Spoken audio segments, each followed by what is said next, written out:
So welcome to the MIT Robotics Seminar. It's a great pleasure for me to introduce our speaker today, Maani Ghaffari. Maani is an assistant professor in the Department of Naval Architecture and Marine Engineering and the Department of Robotics at the University of Michigan. Before joining the faculty, he got his PhD from the University of Technology, Sydney in 2017 and was a postdoc at the University of Michigan until 2019, started as a faculty in 2020. His research interests are quite broad and lie in the theory and applications of robotics, and autonomous systems. I really like Maani's ability to span from control to perception and his focus on theoretical guarantees in addition to practical robotics application. So his work got a number of awards. In particular, his work on sparse, globally optimal kinodynamic motion planning on Lie groups was best paper finalist at RSS earlier this year, and is also the recipient of the 2021 Amazon Research Award. So without further ado, let's welcome Maani. Welcome.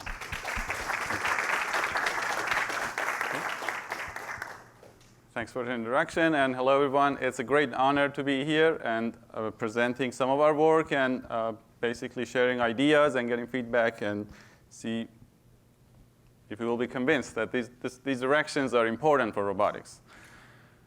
So I want to open with this quote from Franklin Roosevelt. He said, we cannot always build a future for our youth, but we can build our youth for the future. So I'm going to change that for the robot.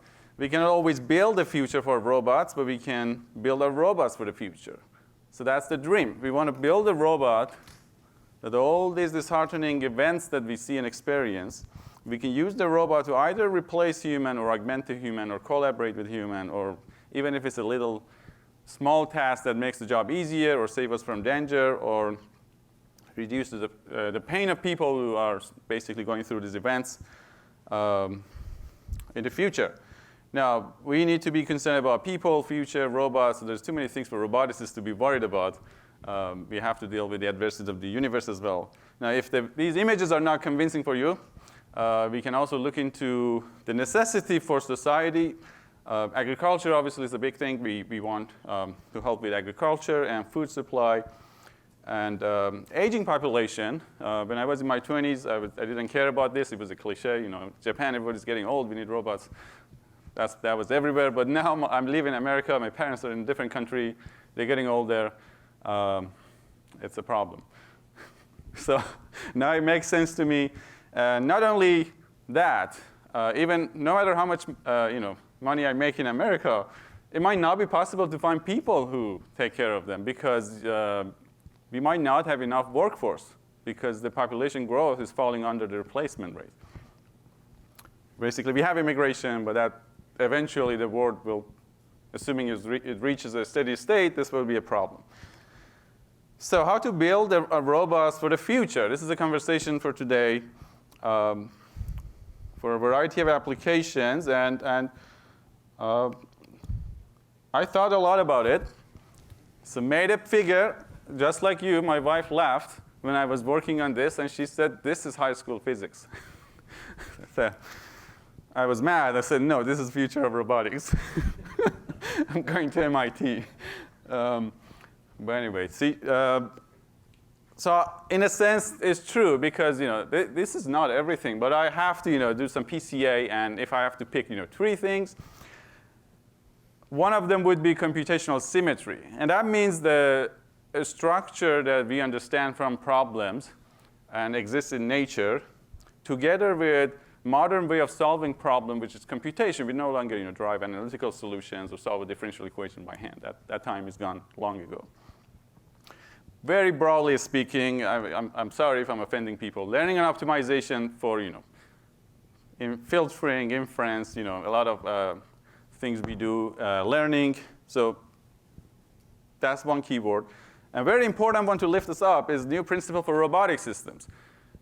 If I ask you how to build an autonomous robot, each of you can come up with an idea, put an architecture together, tell me how to do the perception, how to do the interfaces, and there's some overlap, but all of them will be different, and each of you would ask me a team of engineers to implement it. So I don't know how scalable that approach is, and we need consensus on some principles, just like we had for some classical problems. So I'm going to start with something that is long forgotten. Robot state estimation and dead reckoning. We see how rich this problem can be. So the problem is that a robot is moving in an environment, and I want to solve a fully proprioceptive problem of a state estimation. I want to know the pose of the robot, 3D rotation and translation, and the velocity of the robot with respect to some word frame. So for this work, we built a library. Eventually, after several years, we call it Drift. So you shouldn't think about this as a localization. This is dead reckoning. It's only tracking. And we have results on a variety of platforms. We can run it on Lego robots with arbitrary number of legs, systems with contact, full-size army vehicle. We can run it in forest or off-road. On campus, we can run it indoor and marine robot. I'm sorry, the marine robot is simulation. That's the results we have so far.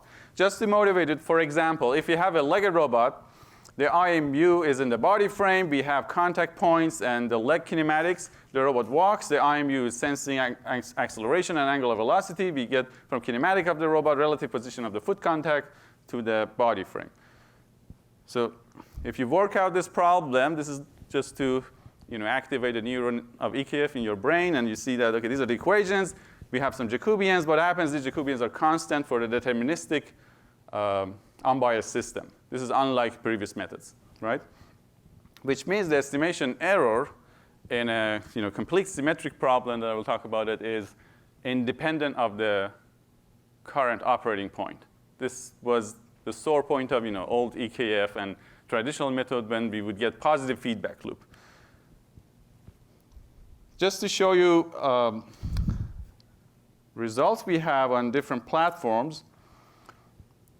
At this point, we call it a symmetry preserving library, but for the specific filter of invariant extended common filter, this is sort of a technology in the lab, and we have a real-time C++ library. You should be able to just run it off the shelf on your robot. Typically, you need kinematic information if you're dealing with articulated robots, which you can generate automatically using some software. If you have body velocity feedback, like underwater robot or wheel encoder, you should be able to just use the library. And you would need one IMU. So again, we are only using single IMU, and here, single shaft encoder. We're traveling more than a kilometer in the forest. It's fully proprioceptive. The vehicle is completely blind, has no idea what's in the environment.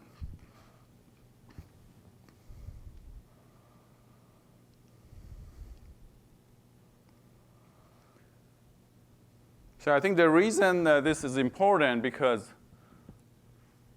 we can always track. If we're dealing with perceptually degraded situation, suddenly it gets dark, we have illumination, or a lot of local solvers that we have, they need initialization, or we need to collect for training data, we need local trajectories. This will give us basically this type of 3D trajectory plus velocity and some of the system biases, like IMU biases for roll and pitch. In this particular problem, if you only use IMU and some kinematic information, typically the yaw angle is not, rotation about the gravity is not observable. And position is not observable. We're only tracking. So you can see it matches the RTK GPS in the forest area, which is the proof that this is useful. And it doesn't cost you much, right? It's on a single CPU core. We have ROS wrappers, LCM wrapper. You can run it on your robot, and it's a nice thing to have, right? Now, when this started, when we got Mini Cheetah from Sangbei's lab, and we wanted to do a state estimation, and we wanted to impress Sangbei, basically. For giving us a robot, we wanted to prove that we're worthy of the great Mini Cheetah.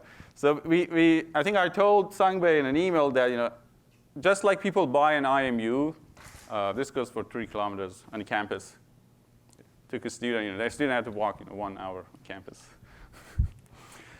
So just like you buy a 9-DOF IMU and you assume that there is a quaternion EKF giving you orientation, I want every robot comes with this filter, and you just have this tracking. So you don't have to think about it. And at this point, we have it. Is there an update phase to the filter or just prediction?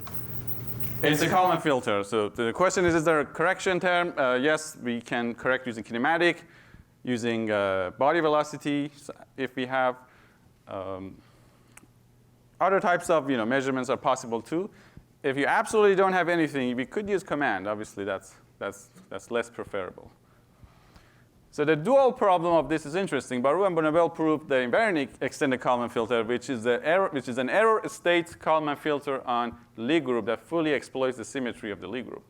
What's the symmetry of the Lie group? We are dealing with a smooth object, mathematical object, that is also an algebraic group. And it has this property that as a result of group action that we have by matrix multiplication, we can go anywhere on the group by left multiplication. So the consequence of that is that the push-forward map can send you from one tangent space to another tangent space, and it establishes an isomorphism among all tangent spaces. So as a result of that, for Lie groups, all tangent spaces are isomorphic. By left translation, you can go from one place to another. So it's customary to pick the tangent space at the identity, call it the Lie algebra. You can define a metric in the Lie algebra, and that metric is valid over the entire group. So that's the motivation. Here's what we're doing.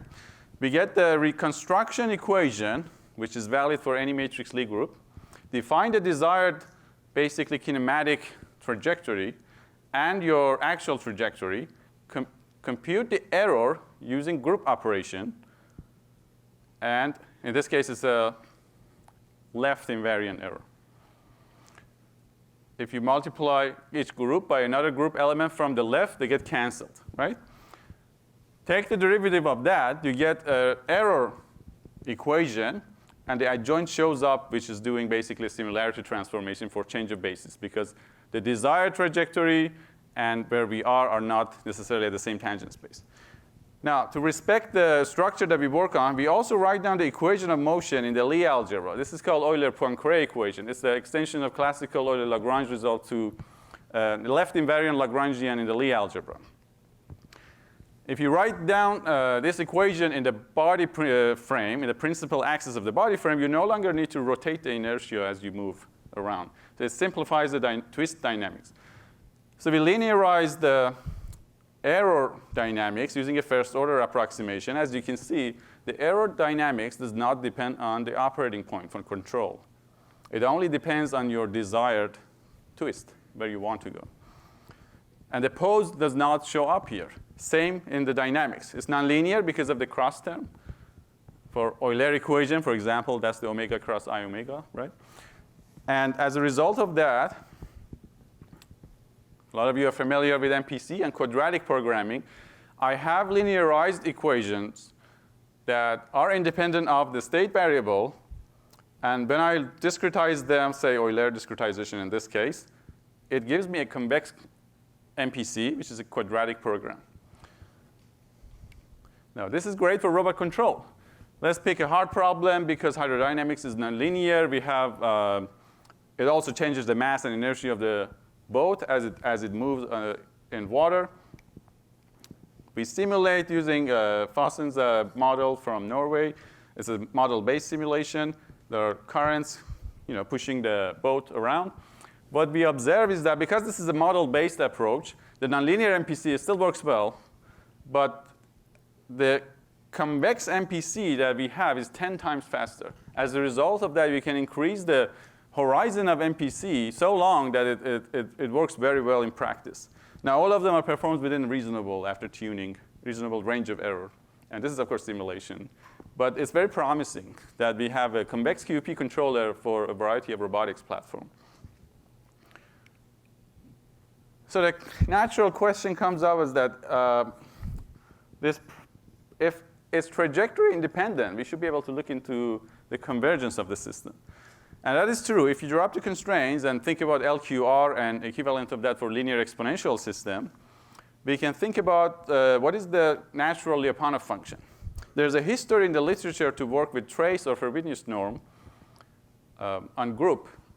But unfortunately, this Lyapunov candidate function or cost function is radially bounded. If it's radially bounded, we cannot get exponential convergence of the error. So our approach is to lift the problem to the Lie algebra.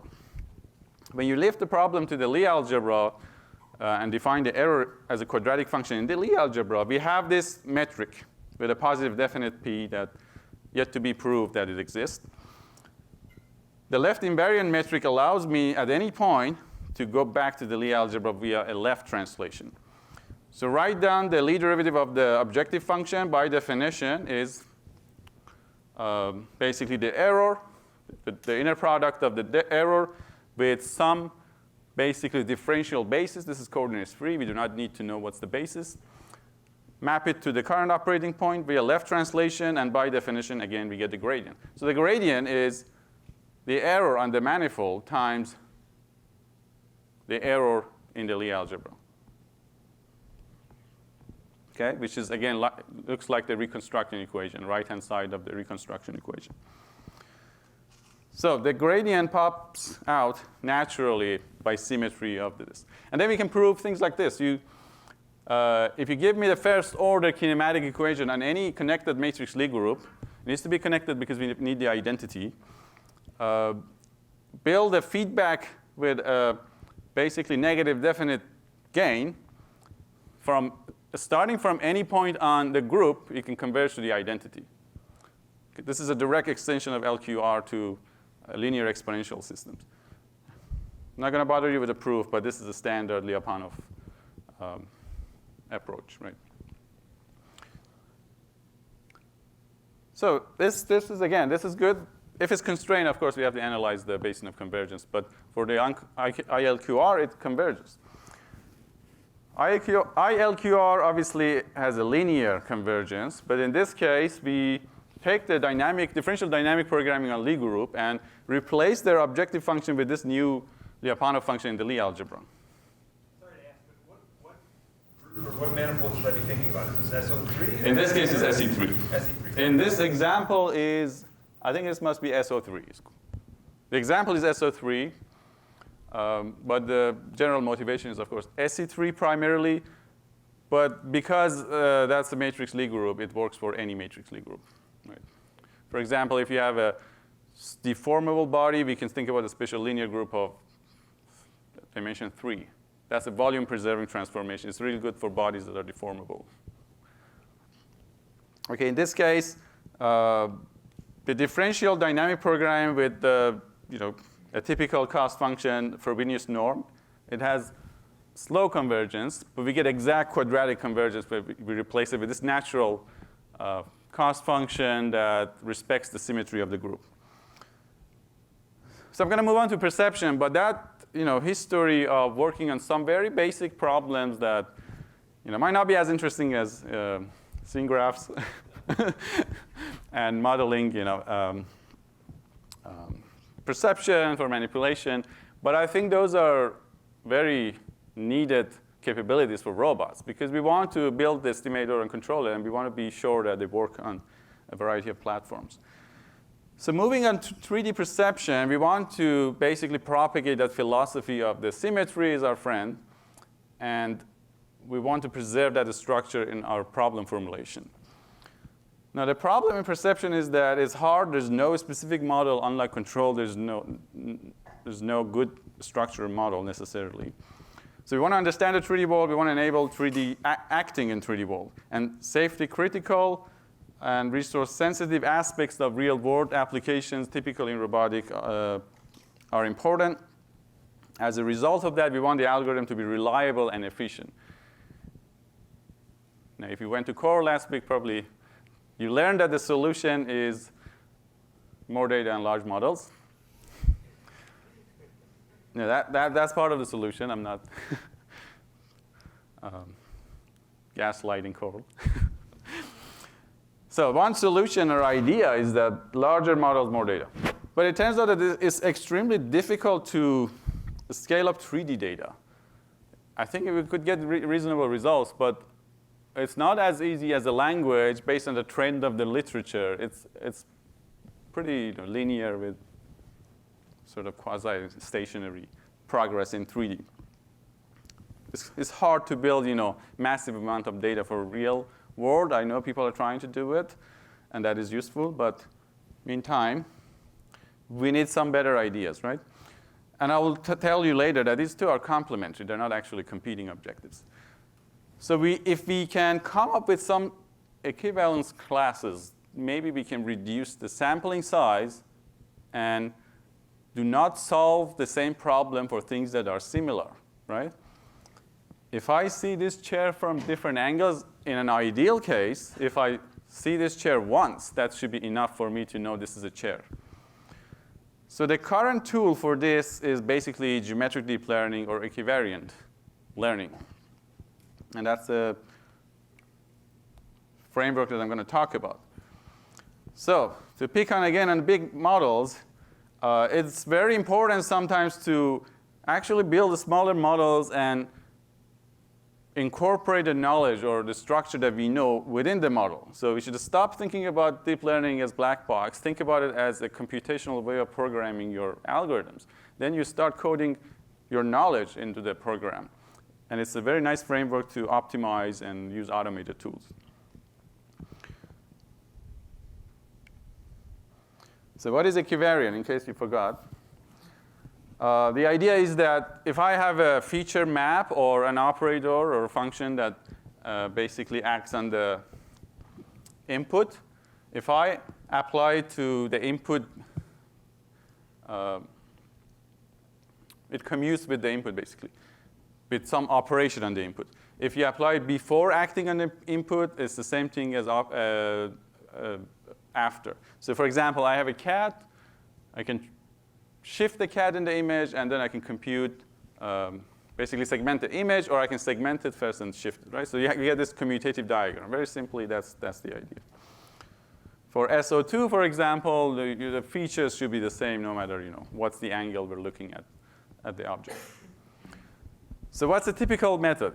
If you have a little bit of math background, you can extend the convolution from Euclidean space to other mathematical spaces like groups. I'm writing cross-correlation following the convention in the literature. So computing this integral, in general, is not easy. We cannot compute it exactly.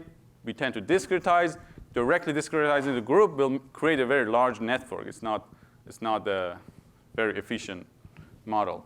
So our approach is to move to a quotient space, divide the group by some basically set that creates a smaller space for integration, right? There are some technicalities when you go to the quotient group, which has a much smaller size than the original group.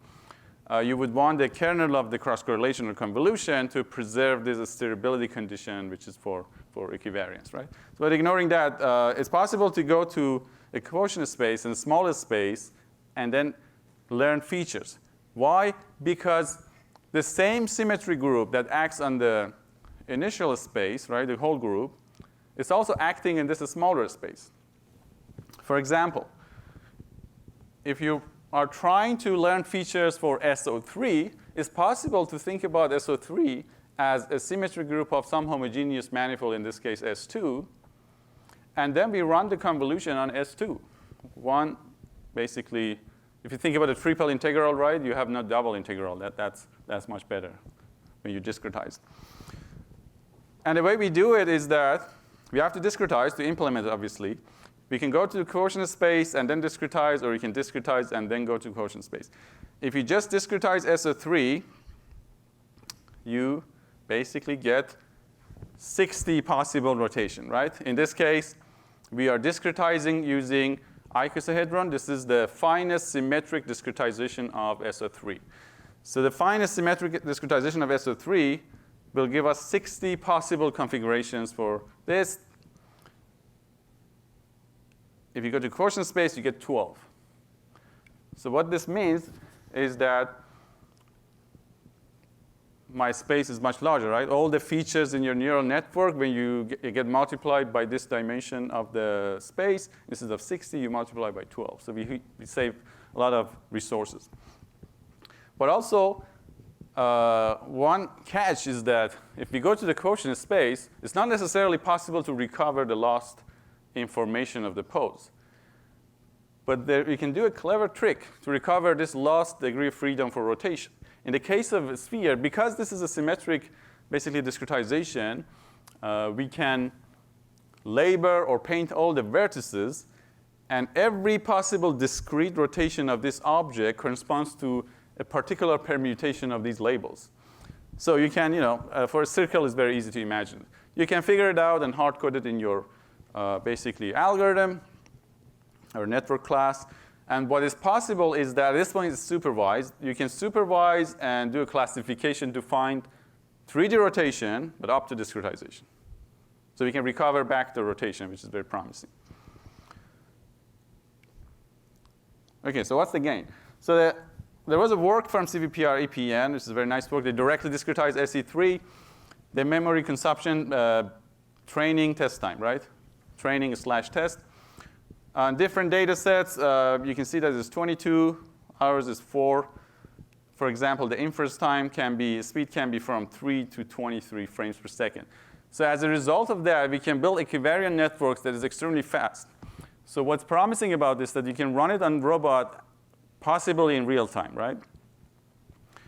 From previous experiences for data state estimation, we did run an optimized neural network in real time on Minicheetah to get basically contact events. When you send this network, say through TensorRT to optimize it, typically you can get even 10 times faster performance. And these results are before that. So you can imagine you can get 5 to 10 times even better performance by doing better engineering. OK, so but before we published this work, we thought nobody else has this network, so let's solve some problem.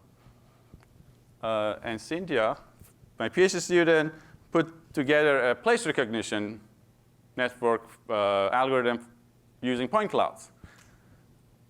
So what we did, you get point clouds, and you send it through this network. You make them invariant. Once you have equivariance, you can always do pooling and make it invariant. And then use net-VLAD or generalized mean, which is P norm, basically, and build global descriptors. And then you build a data set of basically database of map using features, and then you want to do nearest neighbor search to find what's the likely place. That's a place recognition problem. So exactly how would you would implement as the first setup. So what happens that take a point cloud, and we run it on outdoor scenes, right? Real, driving point clouds, not object level. You get the point cloud, and 6 degrees of freedom, rotate it, translate it, you get 100% accuracy, right? That's obviously boring. So we run it on real data, which will violate this perfect symmetry structure. It's the second input is basically not the perfect rotated or translated same point cloud. You get noise, you get variable density, you get occlusion, you get maybe distorted or uncalibrated sensors. Because of those things we still need training and possibly data augmentation. So what happens, the interesting part of the result is that there is a part in KT sequence 8 when the cars are coming from the opposite side. The state of the art at the time when they weren't using a symmetry preserving network, when we go from the opposite side, it completely breaks down. This work, we do have performance drop, but from 80 to 60%. Which is really good. The structure of the network is helping to generalize instead of getting confused because now the view is changed.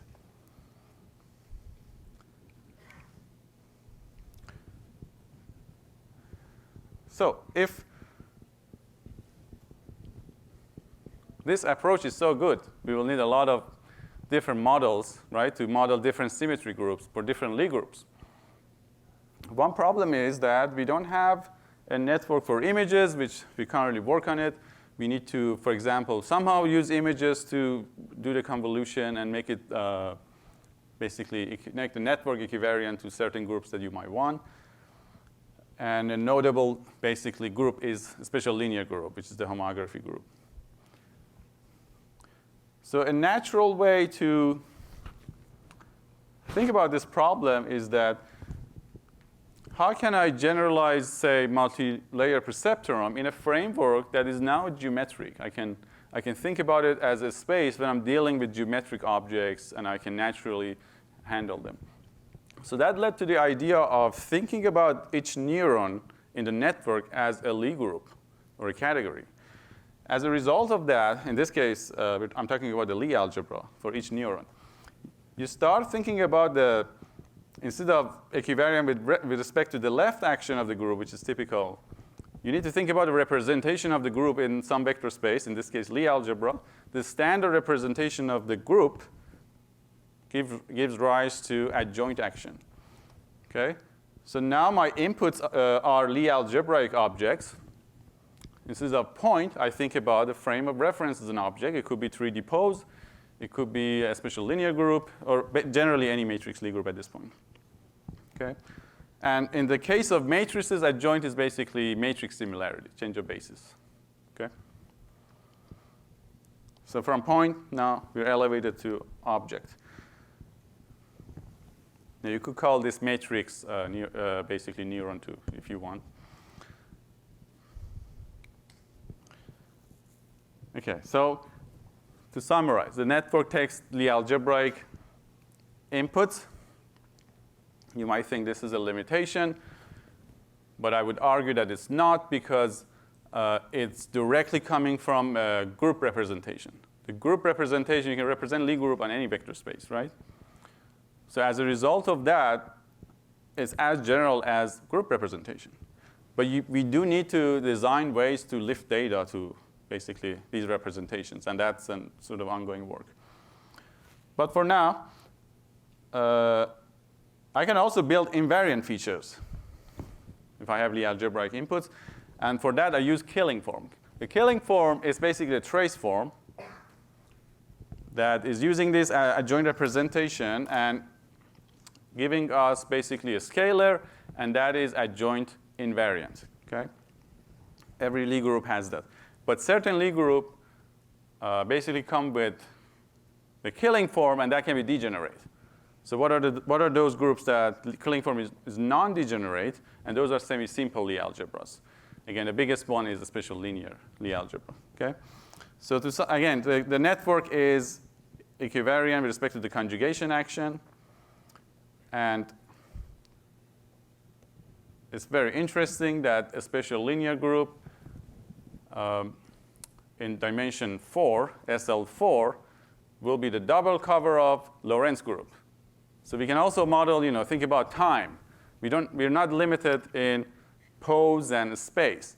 If you think about position time-like vectors, we would want two frames of references to see the same event when the object is moving and enforce consistency when we're seeing it from different frame of references.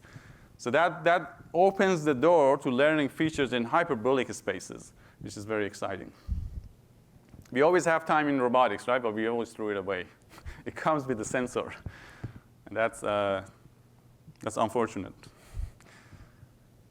And I learned from a computer vision professor that I was thinking about it. I didn't know what it means, to have time and convolution. Then it turned out that convolution across time is motion blur. So it makes a lot of sense for image processing.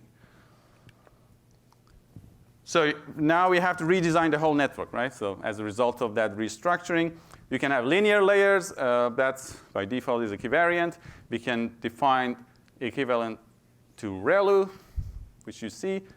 We have more structures. We can use Lie bracket. Lie bracket is adjoint equivariant, of course, which is very beautiful. You can think about it that the input is coming, and then you add a delta, which is the Lie derivative, as if you learn a differential term and adding it to the input. You can keep doing that. Of course, you can have double bracket, triple.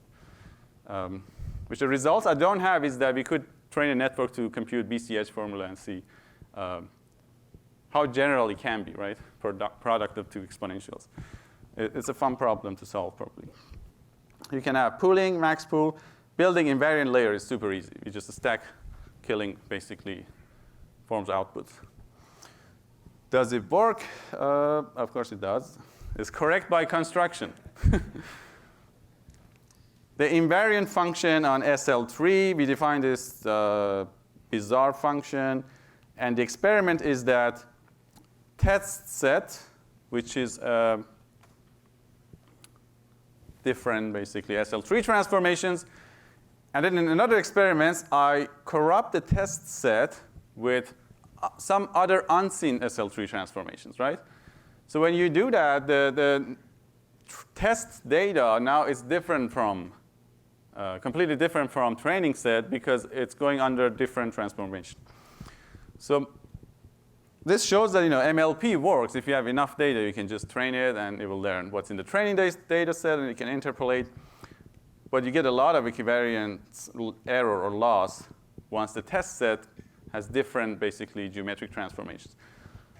But this is correct by construction again. You still need to design it. Maybe you add 2 layers is better. Maybe 3 is better. You have to optimize it a little bit. Equivariant function, we can define this, double bracket and single bracket addition, and same story, right?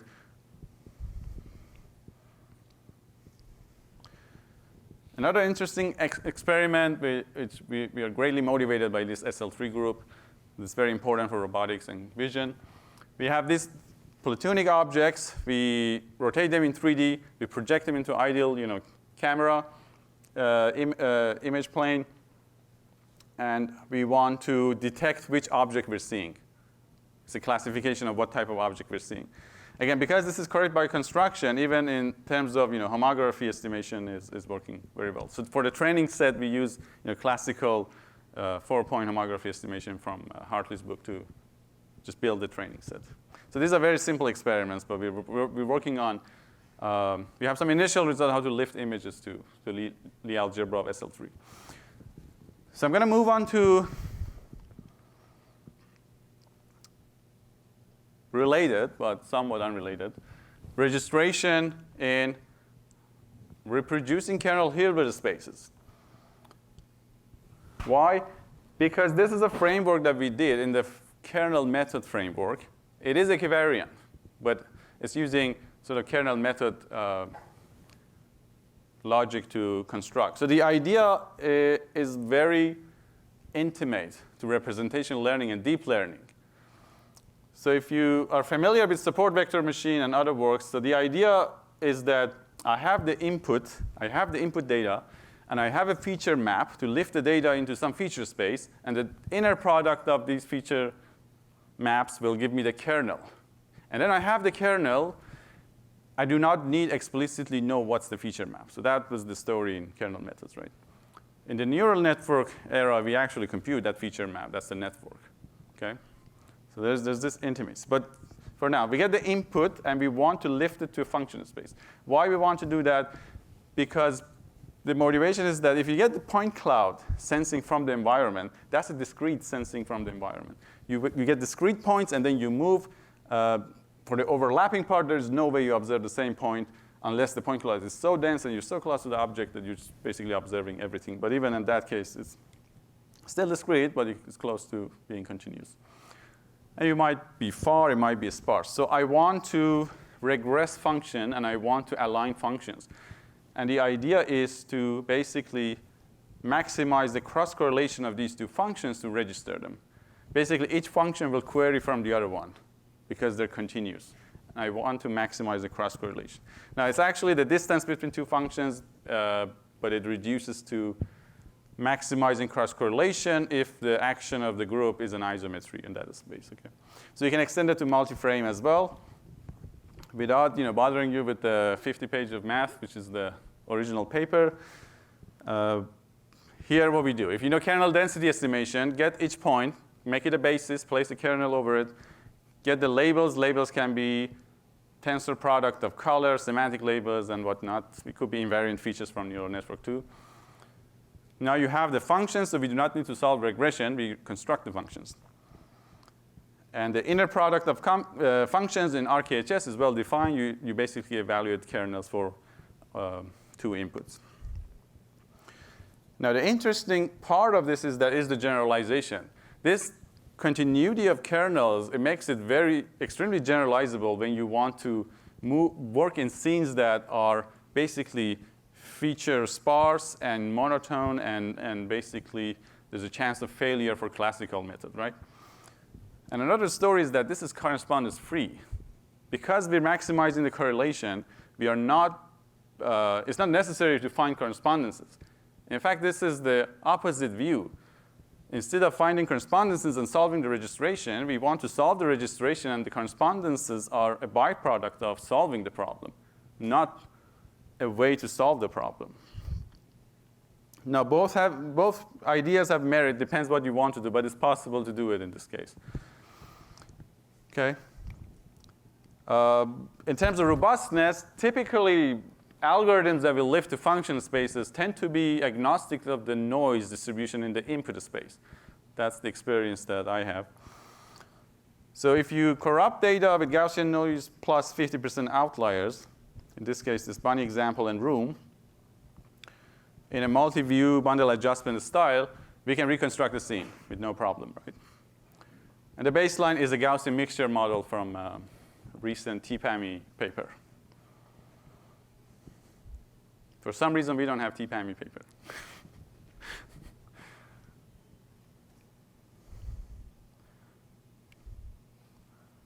Okay. Tartan air is a very difficult data set. Although it's photorealistic, the scenes can be extremely challenging. A lot of traditional slams can fail. Elastic fusion actually doesn't fail, but the error is very large. Again, the good news is that the error range is acceptable, right? If the condition is good, the data set is nice, this might not give you the best accuracy, although it will be close to the range that is acceptable. But it has great generalization capability, okay? But after several years of conversation with Ray, nobody wants to use kernel methods and CUDA code, right? Finally, Ray implemented this in a neural network. OK, so now we can learn representation, because the inputs are points, but there's no reason to define RKHS on 3D points. You could define it on any vector space, including Lie algebra of SE3, right? Or any other representation, really. But the thing is, we want it to be equivariant because the construction of the kernel was equivariant. We want to preserve that. So this is a slightly different approach, which I think sort of we solve these two problems in parallel. The other one was construct equivariant network. We did it for SL3, which is semi-simple. SE3, for example, is not semi-simple. The killing form can become degenerate because it has this abelian part translation. But there is an easy construct that is close to some sort of generalization. I think it's called reductive Lie algebra. But anyway, you can get the direct sum of these features as an abelian part and SO3 features in this case. And that allows you to build SE3 equivariant features easily. Right? This is not a convolutional network. So what do? After that, remember the story, compute the gram matrix. Every dot product inside this matrix is the learned kernel, right? Because the dot product of the feature map would give me the kernel of the RKHS. We are obviously risking the positive definiteness if you're working with arbitrary space, but we ignore that for now. So I have this gram matrix, which if you do a double sum over it, this is the same cross-correlation objective function. So that's good news. We can solve the problem in an unsupervised way because we exactly know what's the actual loss function for this problem. It is the cross-correlation between these two functions. This allows us to do unsupervised, basically supervision for learning the position. What's interesting about it is that now my neural network is solving the registration. I can track the feature space. It's a little populated. It's hard to maybe see. But the features in the latent space gets registered, and the output is also getting registered. So you can track both of them. It's very explainable. It's very interpretable. And it seems to be working well on results that we have.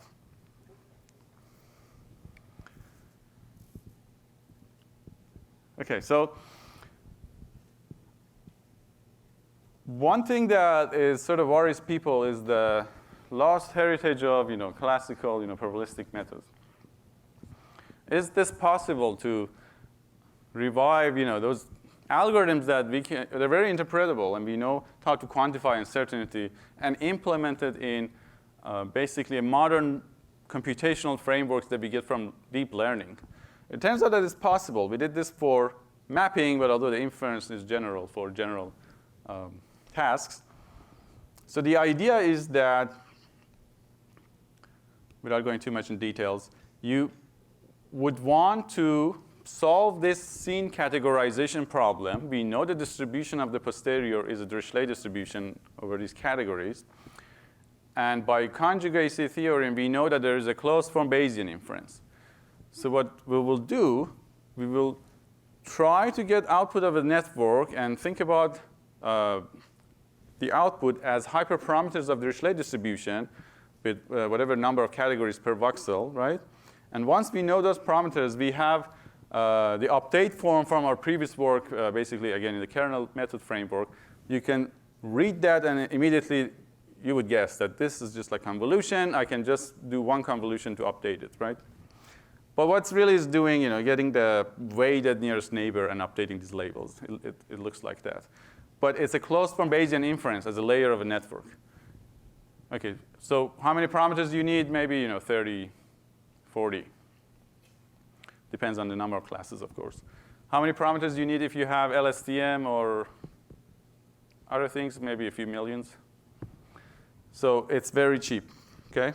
And as a result of that, because we know all the hyperparameters of the Dirichlet distribution, we can get mean and variance in a very cheap way out of the network. So this is important for mapping, especially in off-road. It was motivated by navigating in off-road. We want to know where not to go, right? For example, there's a cliff or area that the car cannot go. We need to quantify uncertainty. So I want to sort of talk about this last part, which is very interesting. We've been lucky to have this project with Museum of Art in Michigan. And the goal was really to build a social robot that interact. I know, there were a lot of past projects, but this project is always interesting because we always have progress. We can build a better robot. But it's very difficult because it looks innocent, but it's the integration of everything I talked about, and more than that, because now we have to interact with people and follow social norms and don't get kicked out of the place, basically. So inspired by that, we came up with this framework, provider-client robot. I have this robot. The idea is repeat business. You come in. The robot is supposed to interact. There are people who run the establishment. They set the rules, right? So providers have a relationship with the robot. They can set some rules and norms. For example, I don't know, don't get close to a group of more than 5 or something like that, whatever it is, right? And then a robot interacts with people. And you can imagine we have all this language and exciting models for GPT vision and GPT language, and we can set up and interact. But what's important that the robot interacts, and we want to basically personalize. We can learn preferences of different people, right? Maybe somebody likes humor, somebody doesn't, and somebody like accurate information, somebody just want high level, right? This will allow for personalization and a very natural interaction with the robot over time, right? So it's a concept. We want to make progress, and I think a lot of work Luca is doing, we're hoping to put it on the robot. And the problem is, we solve these problems. We train RL agent. It can navigate very smoothly in simulation. This is inverse enforcement learning, and people navigating crowd. Even papers get accepted in ICRA, but then it doesn't transfer to the robot. It's very difficult because the perception does not match the simulation. It doesn't transfer. Even if it's bird's eye view, you need a very good and stable observation of objects and depth and their relational, basically, information. So I think it's doable with the progress we see in perception and scene graph, especially for indoor. And then it gets exciting. We can add language and vision. Robot can look at you and see what's your mood and adopt the language or learn about you. So once a year, we try to go to the museum and hopefully be better than the previous year. And I don't think there's sound, but people are talking, what's the meaning of art, just conversation. It's a standard what you would do, plug in GPT and have a conversation with the robot. But it's exciting that now we can have this, and you can imagine how much you can impress kids. They talk with the robot. This robot is smart and can respond and knows a lot, knows more than my dad or mom. So it will be a fun experience for people. And it also helps me to not to think about Lie groups all the time. We can talk about arts. All right, so some thoughts, and feel free to disagree or throw a bottle or something. Asymmetry is inherent in the theory, but not in the phenomena, are unacceptable. This is it's a quote from Einstein in a very nice recent book on history of kinematics. And that's the philosophy behind all of these works, and that was his motivation for formulating relativity. And efficient generalizable algorithms are possible with exploiting the structure. Symmetry is one of them, not maybe everything, but an important one. An equivariant and measure theoretic, which is not, these are two different ideas, can be represented and implemented in a neural network. It's a very good news. And I think we need a new principle. And I just ended with this thought that 19th centuries we had variational calculus and Euler-Lagrange equation of motion. And we got optimal control version in 20th century. I think it's time for a new version of that.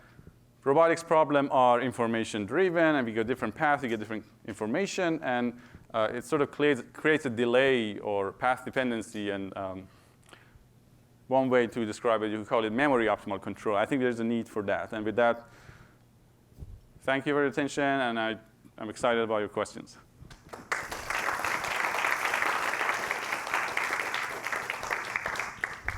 All right, folks, we have time for a few questions.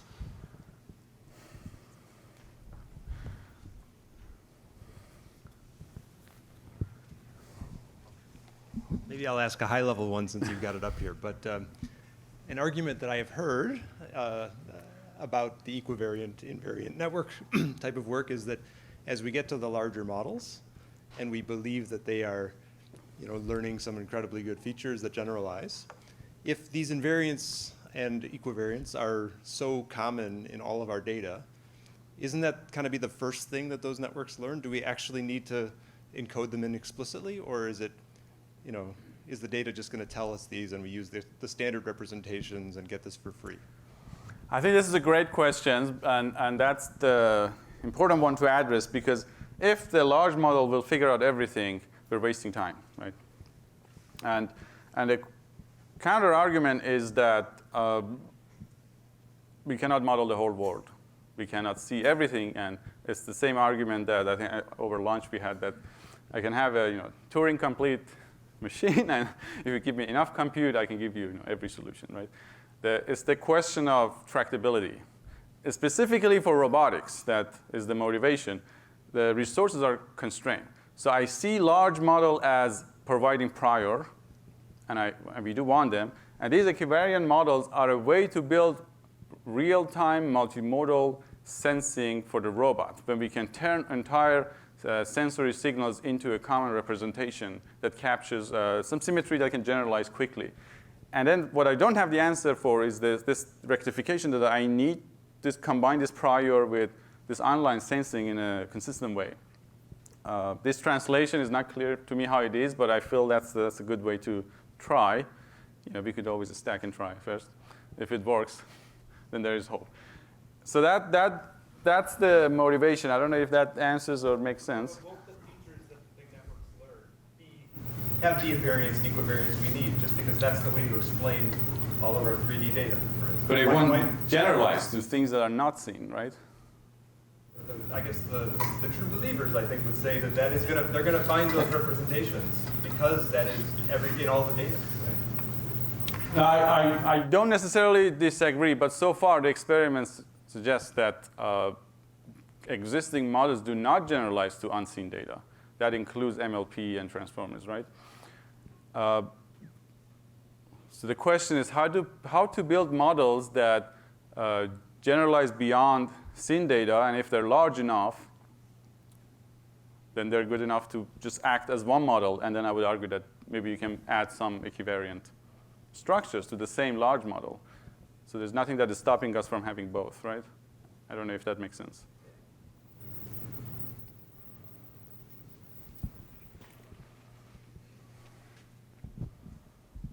Hi, thanks for a great talk. So my question is maybe a bit wild, but I'll try. So we mostly use AC3, SO3, permutation, equivariance, invariance. Are there other groups that could be of interest? And maybe I'll just give an example that I was thinking about, which was there's a lot of data augmentation people do for point cloud architectures to make it more robust with noise or occlusions. Mm-hmm. Is there a way you can write a group saying model plus noise is an equivalence relation? It's a great question, right? So the question is, these models are too clean. Can we learn symmetries of noise? Unfortunately, noise breaks symmetry. So in a lot of this Lie group framework, the results that you saw for estimation control and these networks, it's symmetric in a deterministic sense, right? No, but for filtering and control, it's just that's the case that with typical noise that we deal with in a lot of problems, they work in practice well. But whether there is a group that models the symmetry of the noise, I don't know the answer. But my intuition says that that's exactly what we need to learn from these large models. The noise distribution of the real world is what we don't know, and it's hard to model. That's the part we need to learn to add to data, not the main structure that we understand, right? That might be one way to think about it. So I don't know if there's a symmetry group for noise. Maybe if you fix the distribution, you can talk about it, but I think it's too broad to handle. I have a quick question about the invariant filter at the beginning. So at some point, you're taking a small angle approximation of the, well, assuming it's SO3, like the group is SO3, you have a small angle approximation of the exponential. I mean, that will essentially get rid of the wraparound of angles and so on. Like, do you lose something? Like, I mean, you get convergence, you get a lot of nice results. Is that something that you lose along the way? That's a great question. No wonder you're in aerospace department. So that's the first question I get from aerospace, people is that, okay, if the object is moving so fast and you have this wraparound problem, how does your Lie algebraic MPC, is going to cope with that? It might not. I don't know. We didn't try. Obviously, we assume this is for typical SE3 motion. But what I can say, you can, of course, add the constraint, right, in the MPC but the problem is the object is rotating so fast that it limits the way you want to control it, right? But do you see weird behavior if you're around, I don't know, 2 pi? I'd say, do you see weird behavior? I think it will be a problem. So what I can tell you is that in the ILQR version, or if you're doing a dynamic, differential dynamic programming on the group, that problem will disappear. Because we go back and forth on the group for integration. Then that problem, it does not exist. But if we want to keep it cute and nice in Lie algebra, we pay a price for that, right?